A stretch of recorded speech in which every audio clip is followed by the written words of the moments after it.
I'm Kelly McCormick-Sullivan, Chief Executive Officer at the ASHP Foundation, and I am honored to be here today with Jay Patel from Atrium Health. He is the recipient of our 2024 Literature Award for Innovation in Pharmacy Practice. Welcome, Jay. If we could start, maybe, Jay, if you could share a little bit about the in-house genotyping program, implementation, and how pharmacy leadership can really tap into this opportunity. Yeah, absolutely. So our DPYD genotyping program began back in 2020 as a pilot program. And really the first step of that process was focused on first addressing some of the barriers to adopting testing, including a review of the literature, the evidence to really support testing, reducing things like turnaround time, as well as patient cost. So after an evaluation of the evidence, our providers did in fact decide that it was appropriate to at least pilot testing. And so we developed an in-house laboratory developed test with a turnaround time of just about 3 to 4 days, and also sought grant funding to defray any cost to patients. So this entire process was in fact led by a group of pharmacists, all the way from evidence generation to working with the lab on assay development to applying for and attaining the grant funding.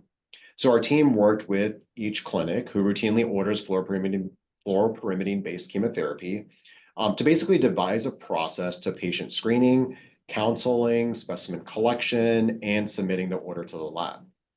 So upon results, our pharmacogenomics pharmacists would provide recommendations back to the care team for appropriate dose adjustment if that was in fact applicable.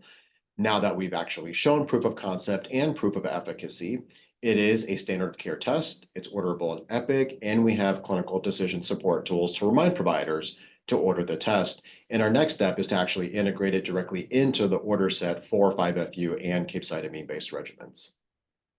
Wow, that's truly innovative work that you've done. And again, really appreciate you being here today to share a little bit more about it. What would be some of the key takeaways from an implementation perspective that you would share with others?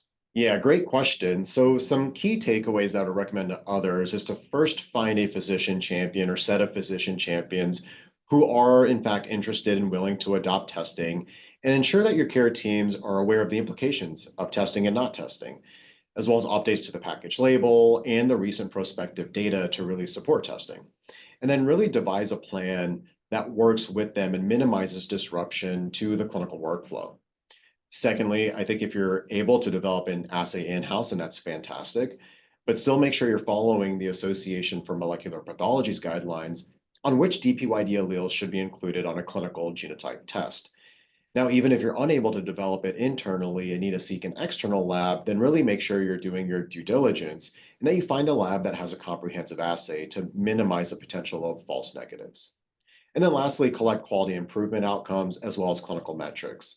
So the QI metrics can help you really find gaps and opportunities for improvement, while the clinical outcomes can also help justify the implementation and encourage wider adoption among your providers. Great. Thank you again for being here today, and congratulations again on your award. Thank you so much.